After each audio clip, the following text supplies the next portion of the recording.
कार्तिक मास की कथा करती भव से पार, 30वां अध्याय लिखूं, हुई हरि कृपा अपार।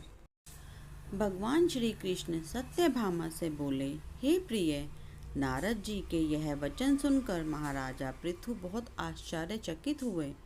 अंत में उन्होंने नारद जी का पूजन करके उनको विदा किया। इसीलिए माघ, कार्तिक और एकादशी, यह 3 व्रत मुझे अत्यधिक प्रिय हैं। वनस्पतियों में तुलसी, महीनों में कार्तिक, तीर्थों में एकादशी और क्षेत्रों में प्रयाग मुझे बहुत प्रिय है। जो मनुष्य इंद्रियों पर विजय प्राप्त कर इनका सेवन करता है, वह मुझे यज्ञ करने वाले मनुष्य से भी अधिक प्रिय है। जो मनुष्य विधि पूर्वक इनकी सेवा करते हैं, मेरी कृपा से उन्हें समस्त पापों से छुटकारा मिल जाता है। भगवान श्री कृष्ण के वचन सुनकर सत्यभामा ने कहा, हे प्रभु, आपने बहुत ही अद्भुत बात कही है कि दूसरे के लिए पुण्य के फल से कलह की मुक्ति हो गई। यह प्रभावशाली कार्तिक मास आपको अधिक प्रिय है, जिससे पतिद्रोह का पाप केवल स्नान के पुण्य से नष्ट हो गया। दूसरे मनुष्य द्वारा किया हुआ पुण्य उसके देने से किया किस प्रकार मिल जाता है, यह आप मुझे बताने की कृपा करें। श्री कृष्ण भगवान बोले, प्रिय, जिस कर्म द्वारा बिना दिया हुआ पुण्य और पाप मिलता है, उसे ध्यान पूर्वक सुनो। सतयुग में देश, ग्राम तथा कुलों को दिया पुण्य या पाप मिलता था, किंतु कलयुग में केवल कर्ता को ही पाप तथा पुण्य का फल भोगना पड़ता है। संसर्ग ना करने पर भी वह व्यवस्था की गई है, और संसर्ग से पाप व पुण्य दूसरों को मिलते हैं, उसकी व्यवस्था भी सुनो। पढ़ाना, यज्ञ कराना और एक साथ भोजन करने से पाप पुण्य का आधा फल मिलता है। एक आसन पर बैठने तथा सवारी पर चढ़ने से, श्वास के आने जाने से पुण्य व पाप का चौथा भाग जीव मात्र को मिलता है। छूने से, भोजन करने से और दूसरे की स्तुति करने से पुण्य और पाप का 6वां भाग मिलता है। दूसरे की निंदा, चुगली और धिक्कार करने से उसका 7वां भाग मिलता है। पुण्य करने वाले मनुष्यों की जो कोई सेवा करता है, वह सेवा का भाग लेता है और अपना पुण्य उसे देता है।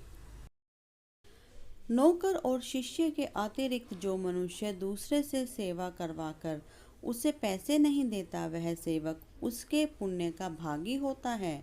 जो व्यक्ति पंक्ति में बैठे हुए भोजन करने वालों की पत्तल लांघता है, वह उसे अपने पुण्य का 6वां भाग देता है। स्नान तथा ध्यान आदि करते हुए मनुष्य से जो व्यक्ति बातचीत करता है या उसे छूता है, वह अपने पुण्य का 6वां भाग दे डालता है।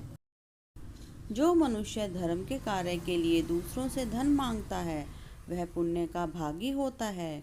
ठीक उसी प्रकार जिस प्रकार की दान करने वाला पुण्य का भागी होता है, जो मनुष्य धर्म का उपदेश करता है, उसके बाद सुनने वाले से याचना करता है, वह अपने पुण्य का 6वां भाग उसे दे देता है। जो मनुष्य दूसरों का धन चुराकर उससे धर्म काटता है, वह चोरी का फल भोगता है और शीघ्र ही निर्धन हो जाता है।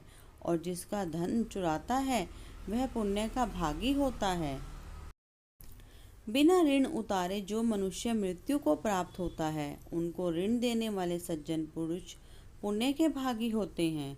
शिक्षा देने वाला, सलाह देने वाला, सामग्री को जुटाने वाला तथा प्रेरणा देने वाला, यह पाप और पुण्य के 6ठे भाग को प्राप्त करते हैं। गुरु शिष्यों का, पति पत्नी का, पिता पुत्र का, स्त्री पति के लिए पुण्य का 6ठा भाग पाती है। पति को प्रसन्न करने वाली आज्ञाकारी स्त्री पति के लिए पुण्य का आधा भाग ले लेती है।